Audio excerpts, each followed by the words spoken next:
Bendiciones. Sembradores de fe, ¿quién es?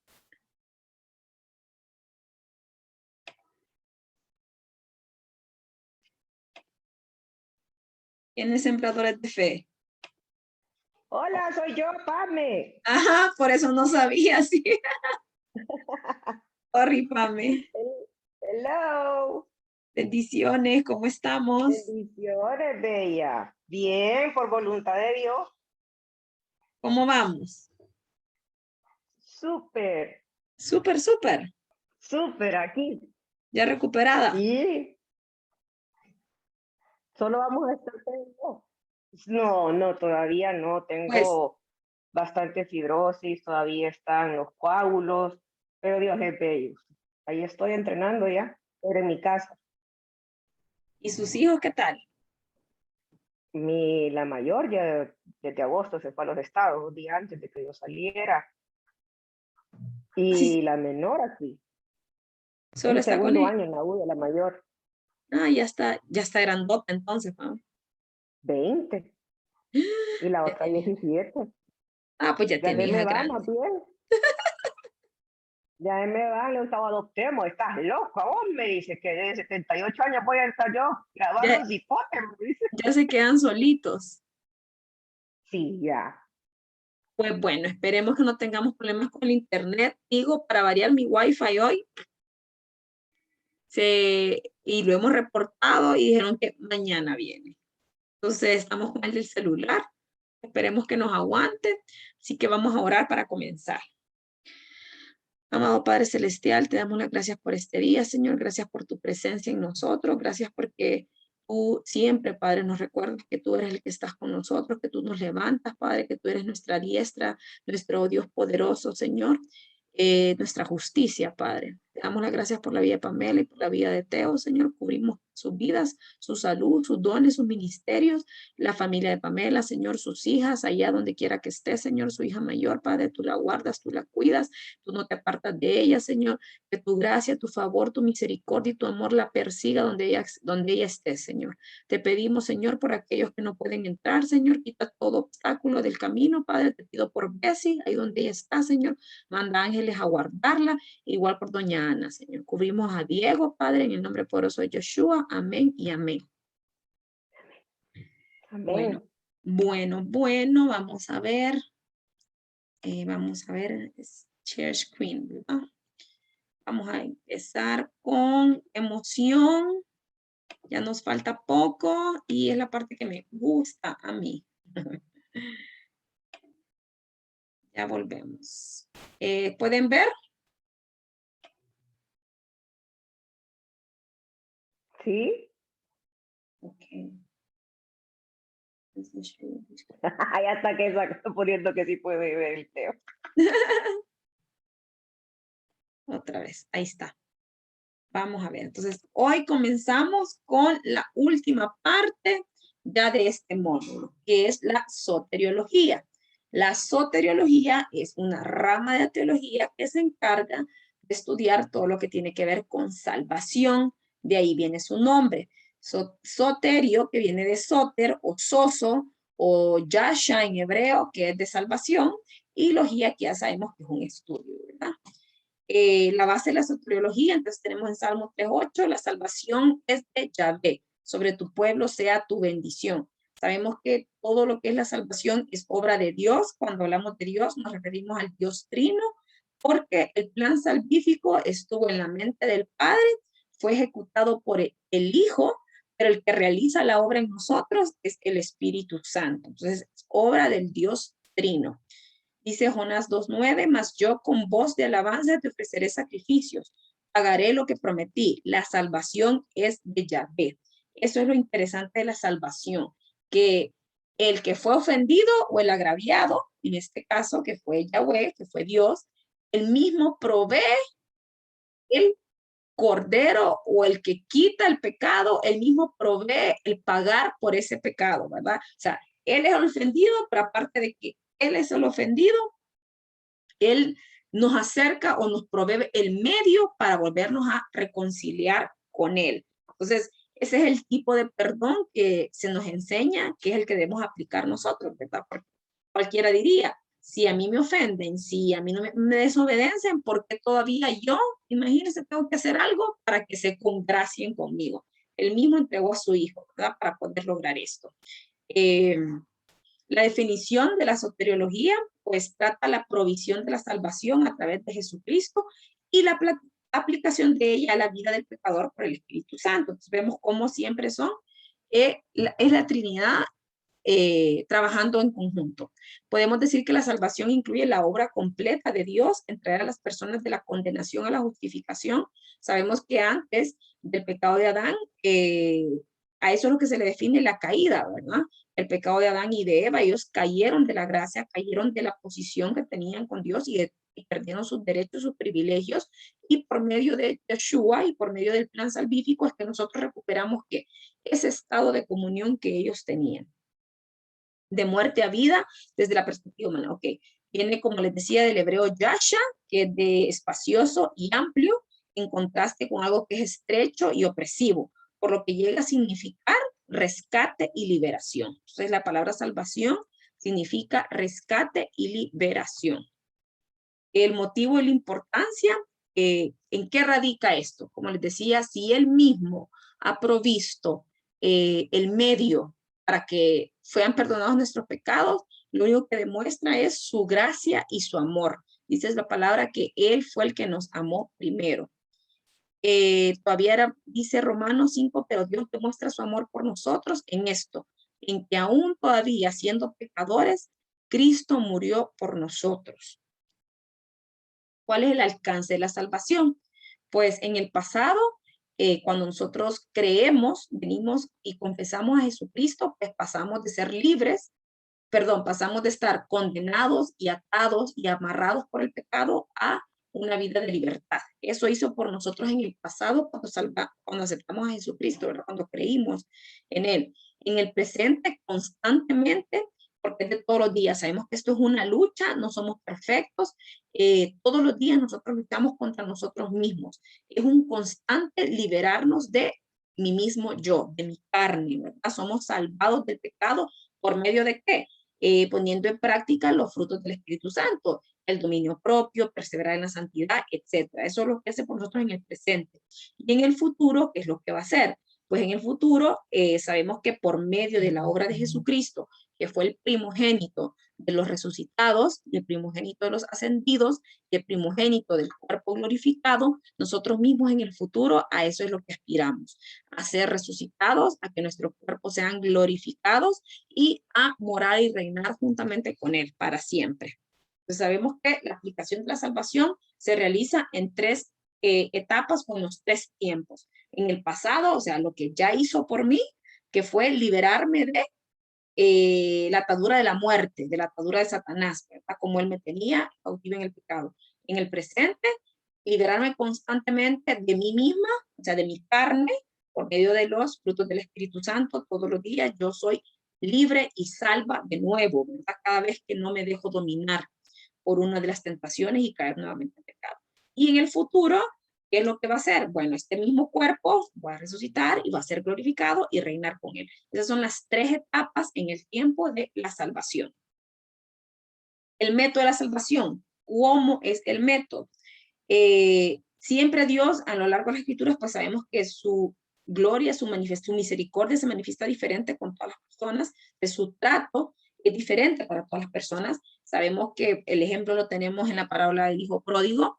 A uno, es un ejemplo de cómo los hijos son tratados de manera diferente, ¿verdad? Uno está siempre con el padre, pero el que se fue y el que se perdió cuando regresó, él hace fiesta, ¿verdad? El padre, aún el hijo que fue como el rebelde, él hace fiesta y le da su bienvenida. Entonces, en cambio, pareciera que es un poquito más estricto y más riguroso con el hijo que se quedó con él, ¿verdad?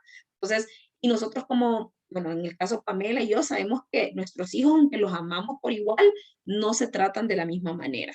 Dependiendo de cómo es cada uno, respetamos su personalidad y aplicamos así un trato diferente. Entonces, Dios nos trata de manera diferente a nosotros como sus hijos, pero el método de la salvación siempre es el mismo. ¿Cómo es?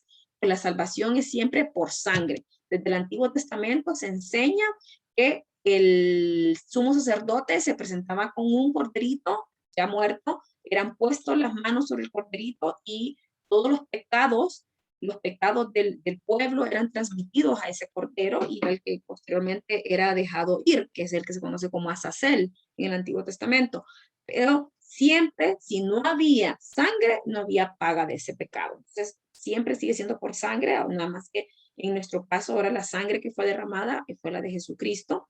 Entonces, siempre es a través de él, es por gracia y sabemos que es por fe, no es por obras. Entonces, si es por gracia, o sea, es un regalo, es un don de Dios, yo no hice nada para merecerlo, repetimos, no puedo hacer nada para perderla. ¿Verdad? Si no hice nada para merecerla, no puedo hacer nada para perderla, si no la gané, no la puedo perder tampoco, sino que es por fe, por gracia, y no tiene que ver con obras. Pero siempre la Biblia nos dice que nosotros estamos llamados a hacer buenas obras. O sea, las buenas obras más bien son una manifestación de lo que ya se hizo adentro en mí.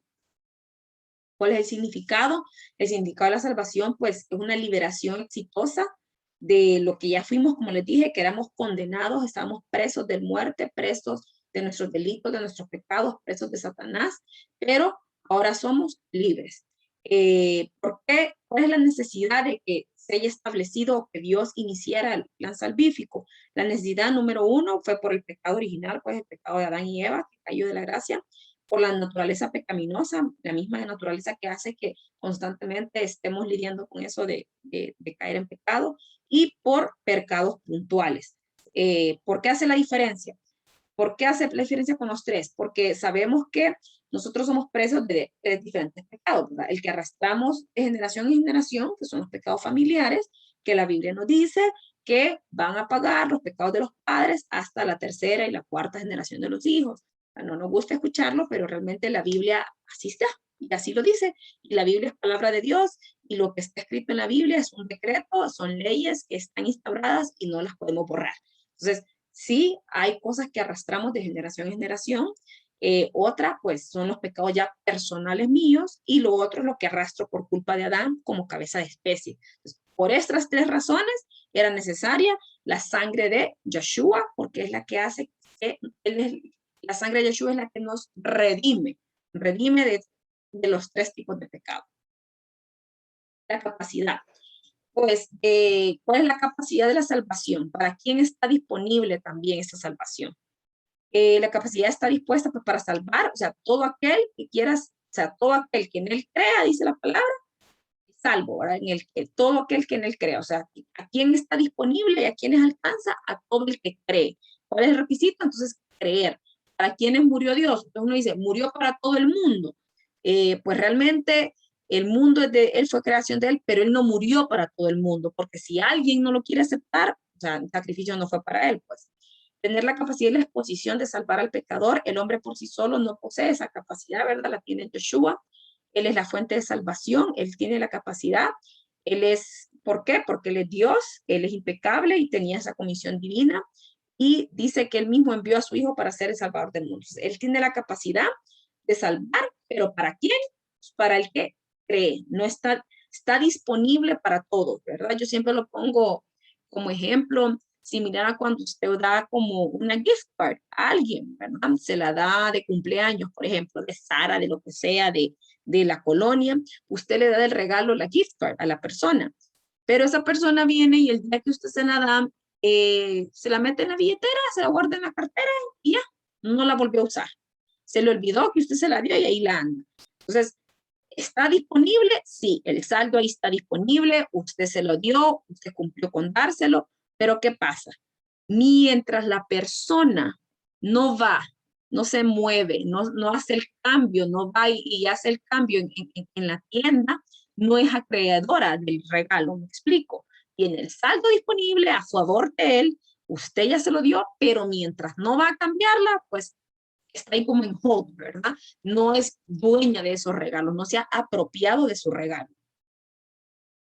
La necesidad de un salvador, pues su nombre es Emmanuel, así dice en Isaías, Dios con nosotros, es Isaías 9, ¿verdad? Jesús es la manifestación del mismo Dios, nada más que hecho carne. Vimos en la módulo pasado por qué era necesario que fuera Dios, pues porque si no, no iba a ser suficiente su sacrificio, porque era necesario que fuera hombre, pues era necesario que fuera hombre para entendernos, para darnos un ejemplo de vida, pero también para morir, porque el Dios, porque la deidad no puede morir, ¿verdad? Solo siendo hombre podía morir por los hombres y solo siendo Dios podía hacer un sacrificio de carácter universal e infinito. Esto es repetitivo de algo que nosotros vimos en el módulo pasado con respecto a Jesucristo, ¿verdad? Y la necesidad de que fuera hombre verdadero y Dios verdadero. La obra de la Trinidad en la salvación, a modo de introducción se los dije que los tres participaron. Aquí está cómo. La obra del Padre, pues diseñó el plan desde la eternidad.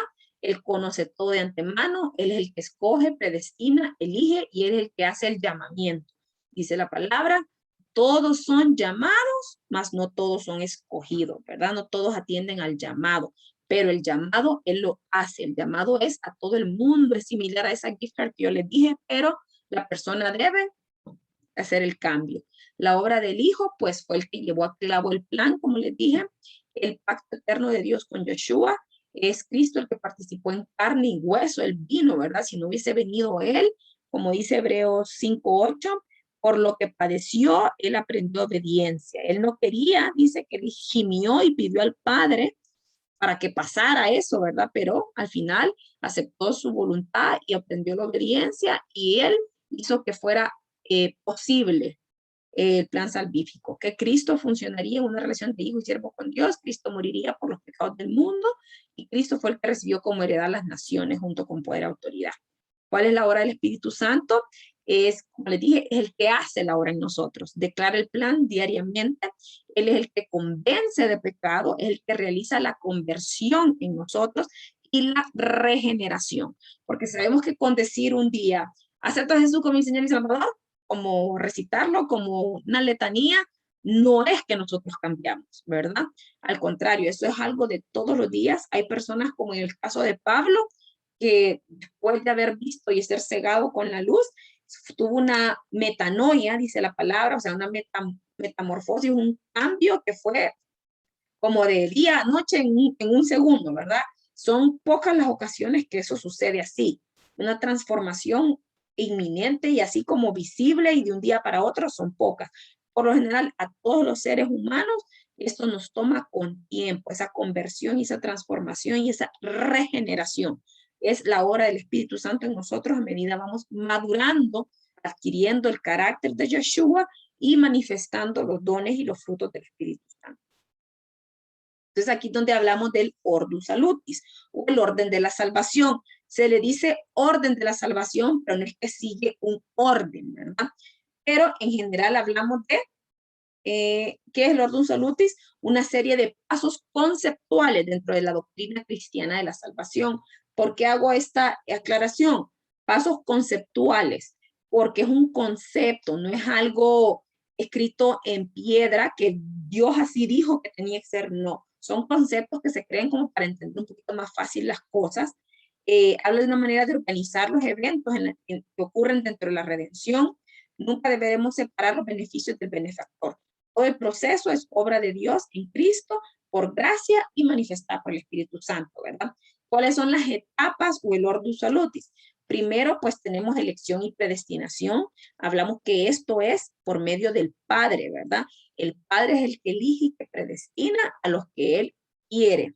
Empieza antes de que el mundo existiera. Dios nos escogió y escogió a los suyos. Muchos versículos hablan de eso, de que nos conoce desde antes de la fundación del mundo, pero en clases anteriores, cuando estamos creo que en el primer módulo y segundo módulo, cuando hablamos de la formación del alma, hemos dejado claros que el concepto de existencia para nosotros no es el concepto de existencia en el cielo, ¿verdad?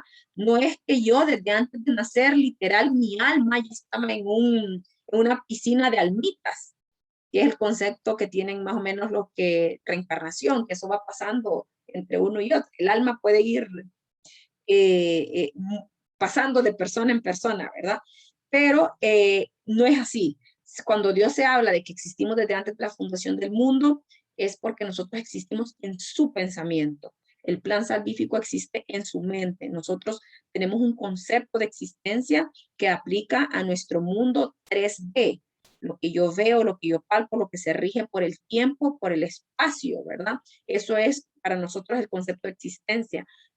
Pero en Dios sabemos que eso no puede ser así, no tenemos el mismo concepto de existencia. En Él es en su pensamiento. O sea que nosotros existimos en su pensamiento. Él sabe lo que va a ocurrir, Él sabe lo que va a pasar en el mundo, sabe que Él, o sea, nuestro propósito, etcétera. Es por pura gracia, nos escogió según su buena y perfecta voluntad, de acuerdo a Romanos 8, 29 al 30, dice, Dios predeterminó que ciertos individuos serían conformados a la semejanza de su Hijo, llamados justificados y glorificados. Hay un versículo, no sé si ahí está, en este momento no lo recuerdo, cuando él habla del faraón de Egipto, y habla de que a nosotros, si al alfarero le place hacer vasijas como de honra y vasijas para destrucción. Lo mismo sucede cuando habla de de Judas, cuando Jesús está orando y le dice al Padre, ahí no sé, creo que está, sí, creo que está en la carta de Juan, por eso dije Juan. Él está orándole al Padre y cuando se está despidiendo de ellos, y le está diciendo que lo guarde a todos, ¿verdad? Y le dice en la oración que no perdí a ninguno de los que me diste, le dice. No perdí a ninguno de los que me diste, dando a entender que ya primeramente Dios los había escogido y así se los entregó, excepto, le dice, aquel que ya estaba predestinado para perdición. Y estaba refiriéndose a Judas, que era el que lo iba a entregar, ¿verdad? El que ya lo había entregado. Entonces, hay varios versículos que nos repiten y nos hacen bien claro esto de que hay unos para perdición y otros para salvación. No porque no tengamos nosotros la capacidad de escoger a salvarnos, sino que Dios ya sabe lo que va a suceder. Él sabe qué personas, hay personas en el mundo que por más y por más que se les presente la oportunidad, simplemente sus corazones están corruptos y tan perdidos y negros que no la aceptan, ¿verdad? Entonces, Dios ya sabe quiénes son estas personas. Entonces, por eso habla de unos que son escogidos desde antes de la fundación del mundo. La siguiente parte ya pasamos a elección y predestinación, pues se refiere al llamamiento. Es un momento determinado en que Dios aplicó su gracia de manera eficaz a los corazones de los suyos. Llamó a su pueblo por medio del Espíritu Santo, abriendo así los corazones para que estuviesen atentos a la predicación de la palabra de Dios. O sea que antes que una persona nos hable a nosotros de Dios, de Jesús o de la salvación, ya Él previamente ha preparado el corazón de los seres humanos. Esa es la etapa del llamamiento. La regeneración es cuando nacemos de nuevo por el poder de Dios, por gracia, etcétera, ¿verdad? Ese es el momento de regeneración. Las siguientes etapas, pues, son conversión y justificación. Conversión es lo que yo les hacía hincapié hace un momento. Y una cosa es que yo sea regenerado, es decir, que ya nací de nuevo y el Espíritu Santo está en mí. Pero eso no significa que ya fui convertido. Para que yo sea convertido, tiene que haber una serie de cosas que pasen en mí. Por lo general, toma, como les digo, con experiencia y madurez. La fe y el arrepentimiento son lados de la moneda de la conversión. Exacto. Si yo no me arrepiento, si yo no estoy arrepentida de quien yo he sido, si yo no me arrepiento de robar, si yo no me arrepiento de mentir, si yo no me arrepiento ¿de qué? Digamos otra cosa. Eso son cosas como más obvias, ¿verdad? Pero en general, si yo no me arrepiento de ser yo quien soy y de estar yo gobernando mi vida, quitándole el primer lugar a Dios, no dejando que Él sea el que mande y el que gobierne, si yo no me arrepiento de eso, difícilmente voy a sufrir una conversión. La justificación es un término legal una vez que nace la fe en el corazón del creyente, tomando en cuenta que Dios decreta su estado justo en base a la obra imputable del Señor Jesucristo, justificados por la sangre de Cristo, ¿verdad? Eso solo ocurre cuando aceptamos nosotros. Eso ocurre en el momento también que somos como sellados por el Espíritu Santo y aceptamos ya el sacrificio de Jesús. Somos justificados por fe y por gracia. Otra etapa dentro del Ordo Salutis, la adopción y la santificación. Adopción es que pasamos a ser hijos de Dios. Y al ser hijos de Dios, pasamos a ser tratados como hijos, gozamos de los privilegios de hijos, pero también hay deberes. Por lo general, al ser humano, esto es lo que no nos gusta. Nos gusta que nos digan, ay, rey, príncipes, hijos del rey de reyes, los hijos de Dios, los ungidísimos, pero no nos gusta la parte que hay que pagar para esto, ¿verdad? Si yo quiero obtener los beneficios de ser, los privilegios de ser hijo de Dios, yo me debo comportar a la altura de un hijo de Dios, ¿verdad? Yo no puedo creer o creérmela, ¿verdad? Que con decir soy hijo de Dios, soy hijo de Dios, soy hijo de Dios, la sangre de Cristo me cubre, yo ya estoy como con una varita mágica, me puse un velo de invisibilidad y que nada me va a pasar, ¿verdad? Porque yo sigo comportándome mal, le sigo mintiendo a la gente, le digo una cosa, o sigo robando, descalfando en una empresa. Entonces, claro, es difícil, por mucho que yo diga con mi boca que soy hijo de Dios, que yo sea visto, tratada como hijo, si yo me comporto como un esclavo aún, ¿verdad? Esclavo de los pecados y esclavo de mi propia naturaleza. La santificación no lo veamos como un término así como lejano de nuestra vida. La santificación, pues todos somos santos, dice la palabra, porque nuestro Padre es santo, somos llamados a ser santos. Santo viene de ser apartado para Dios, de estar consciente todos los días que esa decisión de ser apartado para Dios, yo la tomo todos los días. No es que yo no peque, no es que yo no caiga de vez en cuando, de que no me enoje, no sufra de ira algún día, pero todos los días yo tomo esa decisión de ser apartada para Dios. Perseverancia y glorificación. La perseverancia es lo que hemos hablado, de que no somos santos de un día para otro, que no somos convertidos de un día para otro, sino que esto toma tiempo. El sello del creyente, que pertenecemos a Cristo, que estamos perseverando constantemente en la carrera, ¿verdad? En lo que es el ministerio, que Él está procurando más hacernos firmes en la vocación y en la elección. 1 Corintios 10:13 dice, no os dejará ser tentados más de lo que podéis resistir, sino que dará también juntamente con la tentación la salida para que podáis soportar. Y la glorificación se completará, esta parte de la santificación y la perseverancia solo la veremos completa pues cuando ya estemos muertos y resucitados y glorificados con Él, también conjuntamente con Él.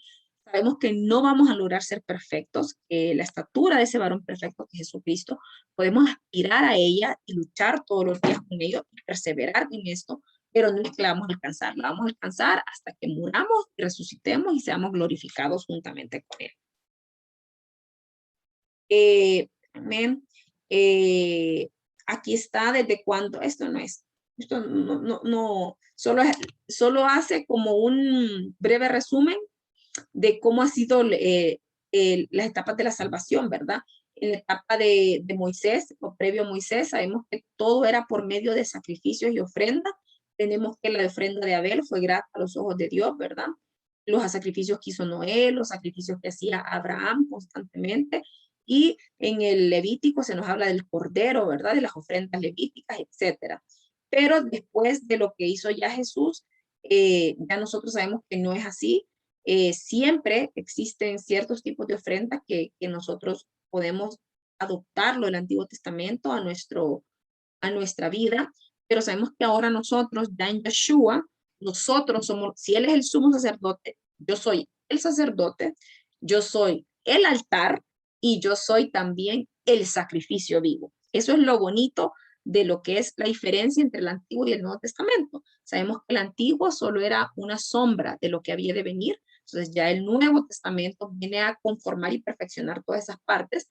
El Antiguo nos enseña todo lo que un sumo sacerdote y un sacerdote hacía, y guardar sus vestiduras, y hacer sacrificios y oraciones, y cuidar el templo, bla, bla, bla, bla. Todo eso nos lo enseña el Levítico. Pero ahora en Yeshua, como yo ya sé todo eso del Antiguo Testamento, ahora yo en Yeshua, yo sé que yo soy el sacerdote, yo soy la que debo guardar mis vestiduras ahora son simbólicas, ¿verdad? No es como el traje que lleva el sacerdote, las vestiduras son simbólicas de cómo yo debo guardar y preservarme para Cristo, libre de pecado, libre de mancha. Yo debo mantener mi altar, que yo soy yo misma, soy el sacerdote, soy el altar que debo cuidar en constante oración, en constante ofrenda de mí mismo y adoración. Y el sacrificio que se ofrece, ¿quién es? Nosotros nos ofrecemos nosotros mismos, nuestra carne, ¿verdad? Nosotros mismos somos el sacrificio que todos los días le ofrecemos como olor grato, nosotros mismos. Los sufrimientos, bueno, aquí no lo vamos a ver.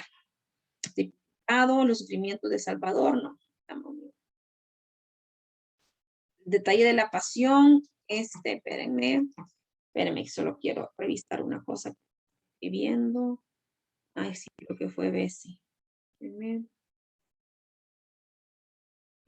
alguna pregunta hasta aquí? William, ahí está Bessie, ve entrando. Sí. Déjenme saber si tienen algunas preguntas hasta ahorita de lo que es la soteriología, la salvación.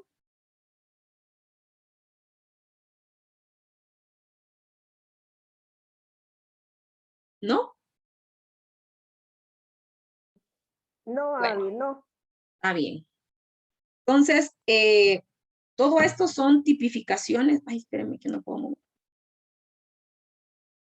Los tipificaciones de los sacrificios, ¿verdad? No los voy a leer yo aquí, pero ustedes sí pueden leerlos si les interesa, ¿verdad? Todo lo que eran las ofrendas levíticas, los sufrimientos típicos, las dos avecillas, todos los actos ceremoniales que estaban en el Antiguo Testamento. Pero ahora vamos a hablar de los sufrimientos ya de Yeshua propiamente dicho. ¿Por qué se hace tan aceptable para Dios su sacrificio, para todo lo que él sufrió? Uno de los que más me gustan a mí, es el último, vamos a empezar, es la presciencia divina. La presciencia habla del previo conocimiento que él tenía. Es decir, que aunque él vino como hombre a esta tierra, como Dios, él ya sabía todo lo que iba a sufrir. Entonces, uno de los sufrimientos que él tuvo en el momento que él nació, el estar consciente de para qué vino a este mundo y lo que le iba a pasar a él. Yo necesito.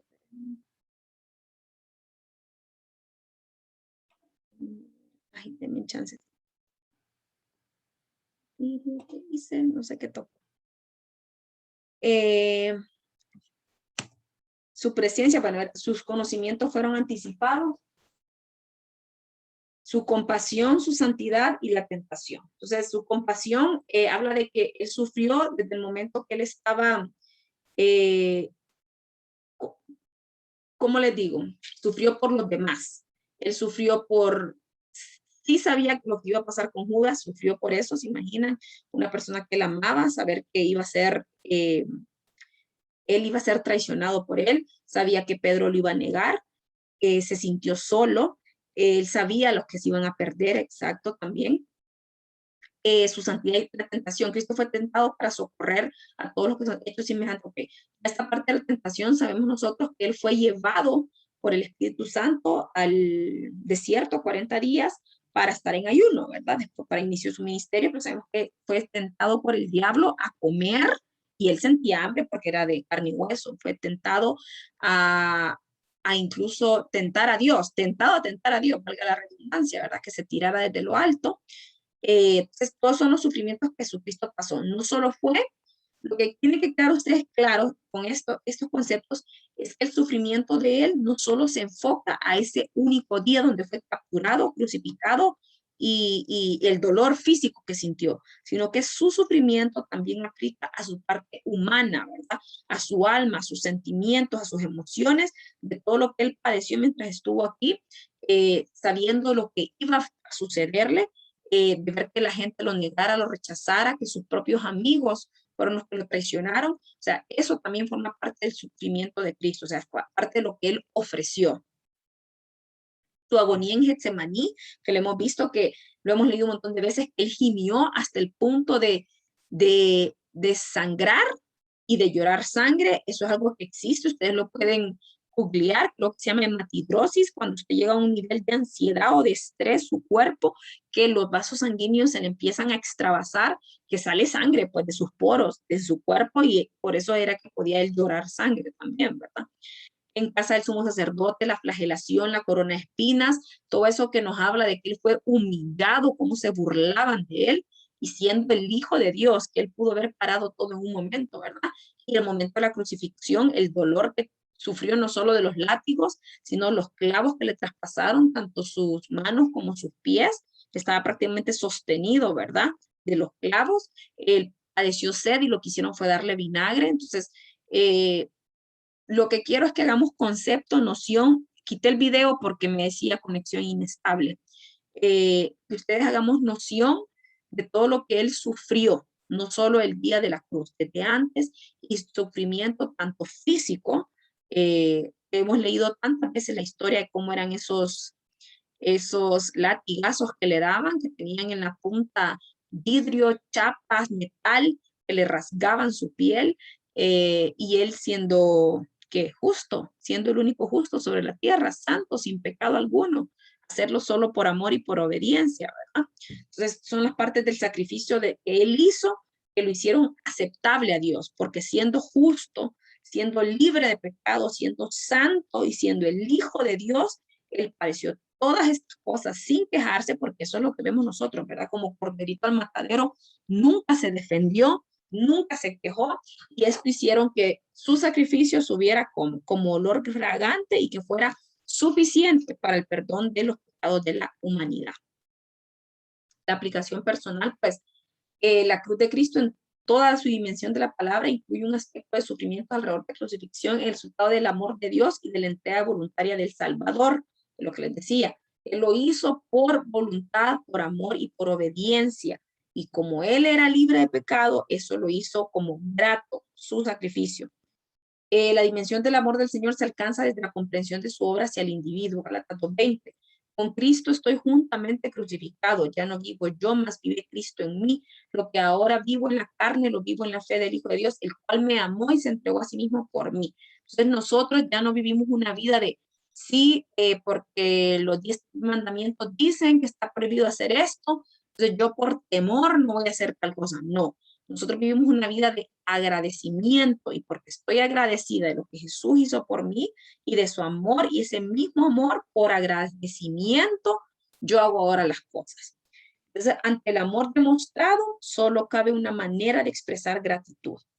Dice Romanos 12:1. Así que, hermanos, os ruego por las misericordias de Dios, ¿verdad? Todo lo que Él nos ha demostrado, no solo las misericordias que todos los días nos demuestra, sino lo que ya hizo Jesucristo por nosotros en la cruz, que presentéis vuestros cuerpos en sacrificio vivo, santo, agradable a Dios, que es vuestro culto racional. Es el culto que nosotros ofrecemos, lo que les venía repitiendo, que nosotros somos ahora el sacerdote, somos el altar y somos el sacrificio vivo que hay que ofrecer, y ese sacrificio lo ofrecemos todos los días, nuestra propia carne crucificada todos los días, por amor a Dios y por gratitud a lo que Jesucristo hizo en la cruz por nosotros, porque quienes debíamos estar ahí, quienes tendríamos que sufrir de esa manera, somos la raza humana, pues, que somos los pecadores, y somos los malos, por así decirlo, ¿verdad? No él, que era santo, puro y libre de pecado. Entonces, ¿cuáles son el alcance de la obra? ¿Qué es lo que él hace? ¿Qué es lo que su obra salvífica hace? Porque decir salvación es una palabra bien amplia, ¿verdad? Entonces, son 4 conceptos. Expiación, propiciación, redención y reconciliación.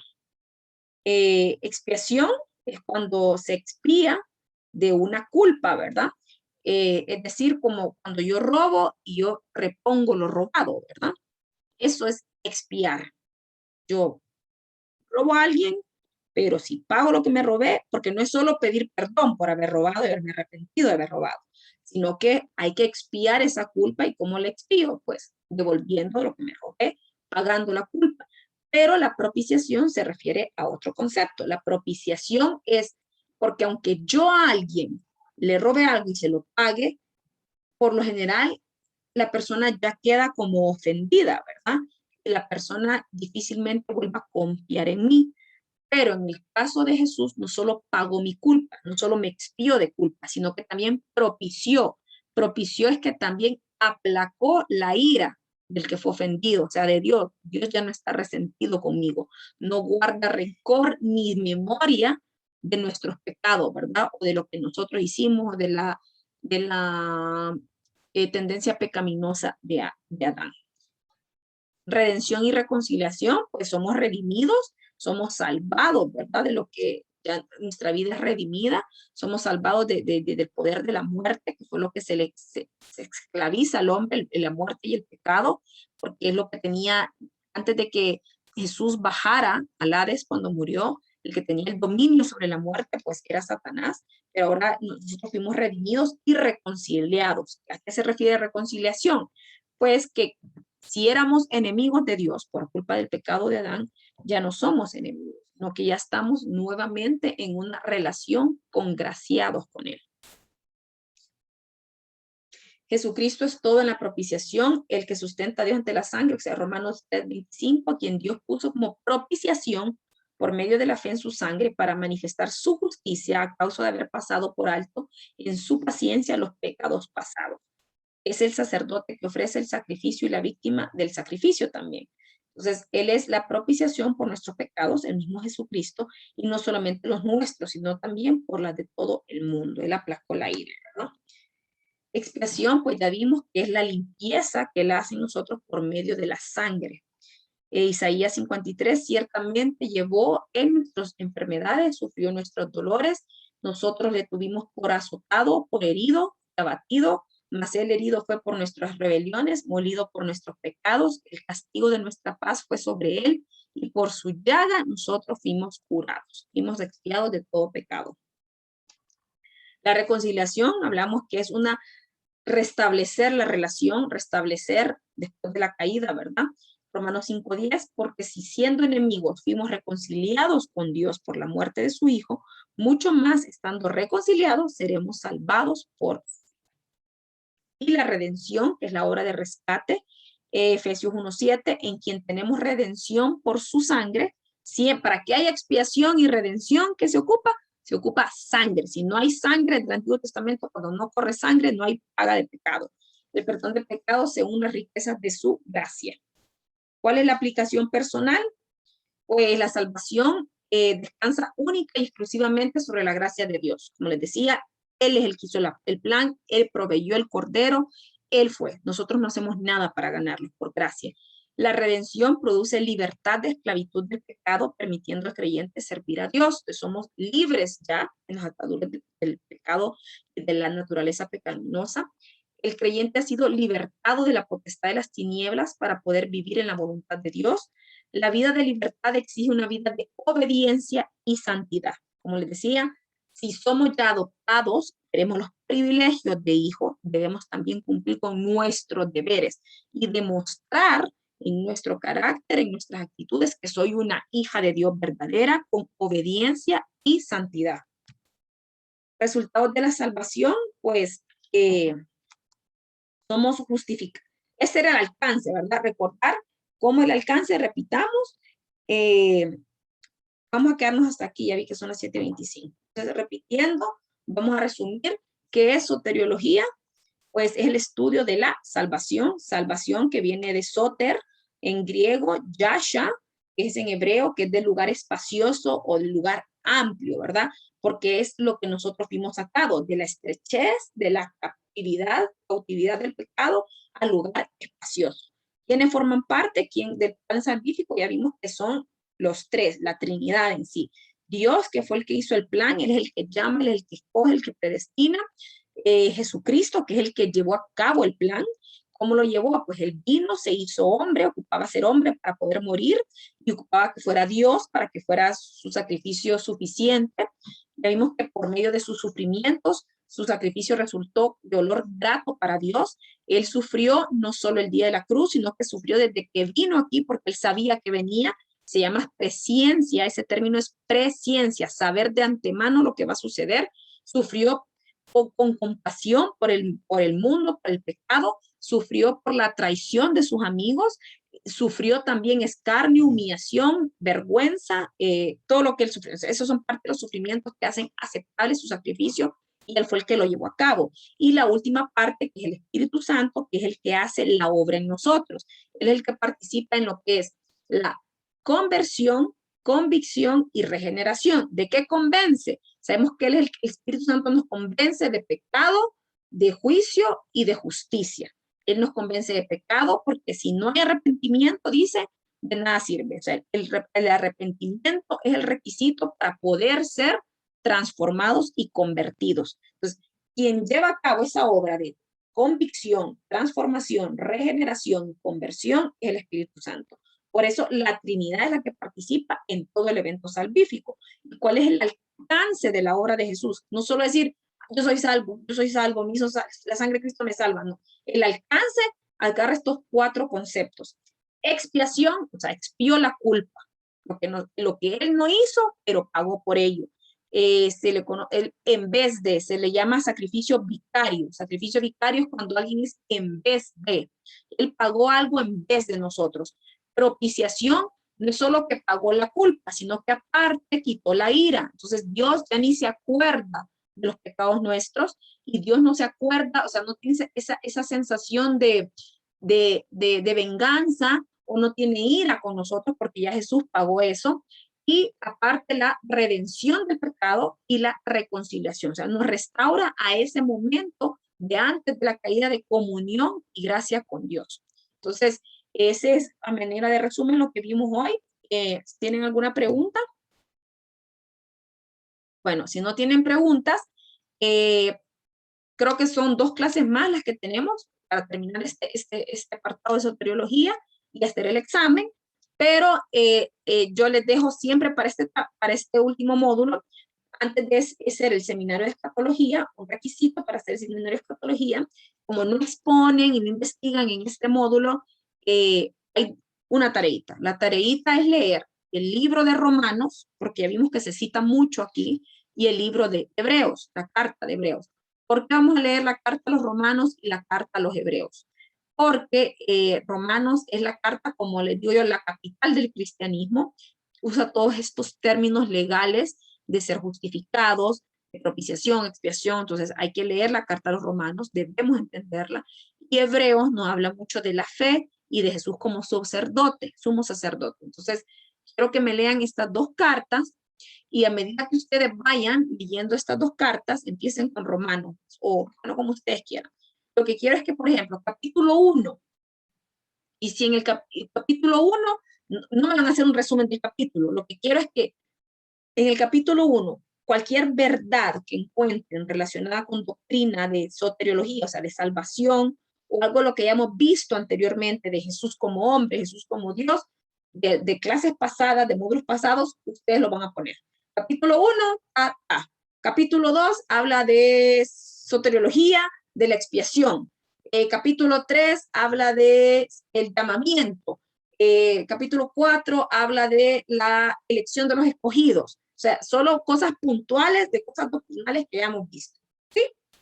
Bueno, si no tienen preguntas, voy a cerrar yo también la clase.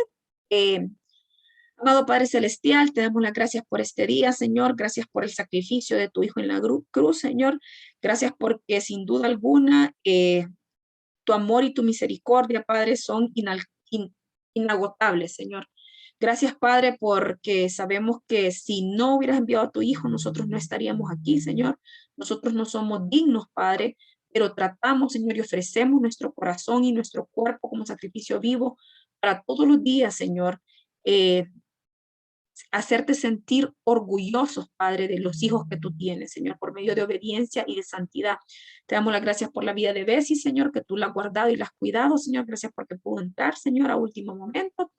Te pedimos por ella, por su esposo, Señor, por sus hijos. Guárdalos, cúbrelos, Señor. Envía a tus ángeles a su casa también. Señor, gracias por la vida de Teo, gracias por la vida de Pamela nuevamente. Gracias por Diego, Señor. Guárdalo y cúbrelo. Te pedimos, Señor, que nos guardes hasta la siguiente clase y que sea tu Espíritu Santo trayéndonos revelación y sabiduría, Padre, y a cada uno a la hora de leer las cartas, Señor, de Romanos y Hebreos. Los guarda, Señor, bendícelos, cúbrelos, provee, Señor, y suple toda necesidad. En el nombre de tu Hijo amado Jesucristo. Amén y amén. Salimos a tiempo. Dios los bendiga. Cuídense, vayan leyendo, estudiando, porque este último se va rápido, solo faltan como 2 clases más. No pierdan el tiempo. Y bueno, nos vemos el próximo lunes. Que tengan buen provecho. Vayan a cenar. Bendiciones a todos. Cuídense. Abby, ¿cuándo va a subir esta clase? Pues Fíjate que esto lo hace Diego, pero voy a procurar que lo haga tipo miércoles. Creo que sí se grabó.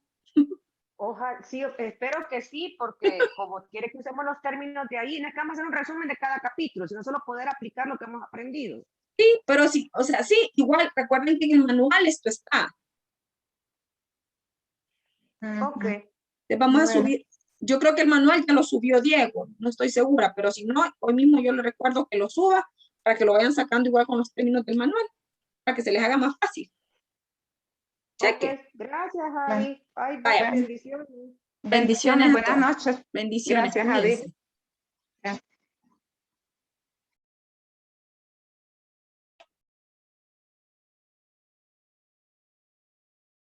Cuídense.